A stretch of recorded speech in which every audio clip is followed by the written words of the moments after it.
Kali kita ingin mengucapkan terima kasih ya kepada pemerintah yang telah membuka keran ekspor yang tadinya di stop. Ini merupakan keinginan daripada seluruh pengusaha. Kemudian tadi menanggapi bagaimana audit akan dilakukan oleh pemerintah ya. Saya kira itu merupakan kewenangan dari pemerintah yang tentunya kita pengusaha tetap akan turut partisipasi dalam hal ini. Yang paling penting menurut kita adalah pendataan yang akurat ya. Pendataan yang akurat. Selama ini kan kita banyak kebijakan-kebijakan kita yang ditetapkan oleh pemerintah banyak menggunakan data-data yang terlalu variatif ya, tidak akurat. Jadi memang ini hal yang sangat baik menurut kita. Ini pendataan tentu juga jangan lupa tata niaganya, tata kelolanya, dan banyak lagi seperti yang modernisasi, digitalisasi. Sekarang ini kan kita sudah masuk ke industri 4.0 ya. Jadi ini sangat penting sekali kita melaksanakan bagaimana seluruhnya ini bisa data yang akurat, kemudian memudahkan pengawasan dengan digitalisasi semua industri, terutama ya di industri sawit kita ini.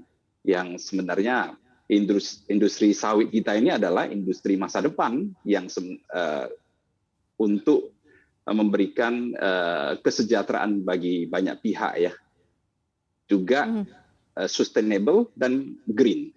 Dan ini seiring dengan kita sebagai tuan rumah G20 ya, ini sangat-sangat mendukung menjadi program dari pemerintah yang menerapkan bagaimana kita kelola dengan baik sehingga tidak ada pihak yang dirugikan. Jadi dari petani, semua tingkatan lah, petani, pengusaha kecil sampai pengusaha menengah dan besar, dan juga terakhir sampai dengan konsumen.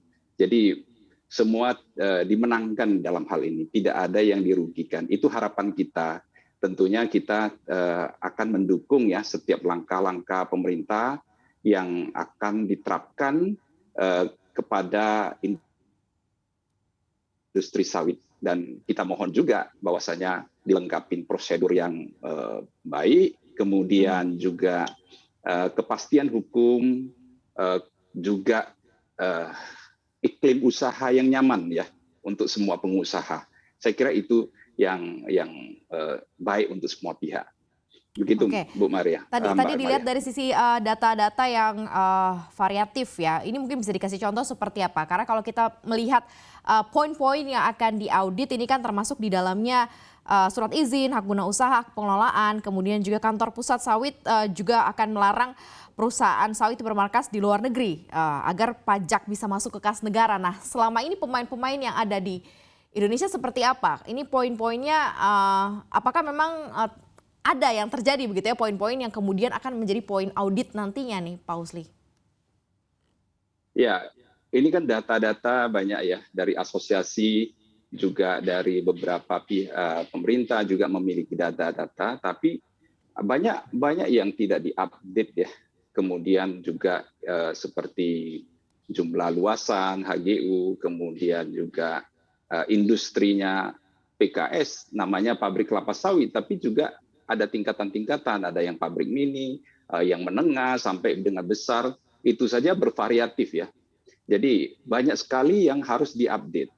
Contohnya gini, ada satu provinsi gitu, kita harus memiliki data berapa luas kebun sawit yang ada di provinsi itu, daerah situ, kemudian juga berapa produksinya kalau menghadapi musim peak season ya, musim puncak, dan itu juga harus didata sampai dengan kelayakan berapa jumlah pabrik yang akan didirikan di sana. Jadi harus ada jarak dan kemudian ada jumlah pabrik yang sesuai, bukan serta-merta ada yang mohon izin membangun pabrik kelapa sawit diberikan oleh Pemda setempat. Itu yang membuat terlalu banyak industri PKS yang di daerah sana, di provinsi sana, kemudian terjadi persaingan-persaingan yang tidak sehat.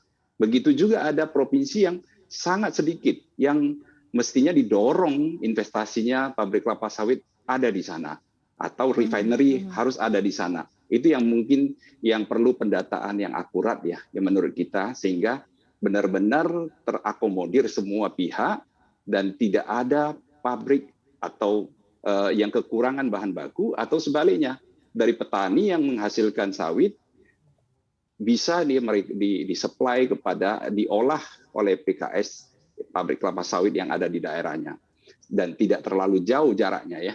Jadi kasihan juga dari banyak saya lihat petani juga mengantarkan buah sawitnya begitu jaraknya sampai ratusan kilometer untuk mengolah sawitnya. Jadi itu yang perlu ditata ya.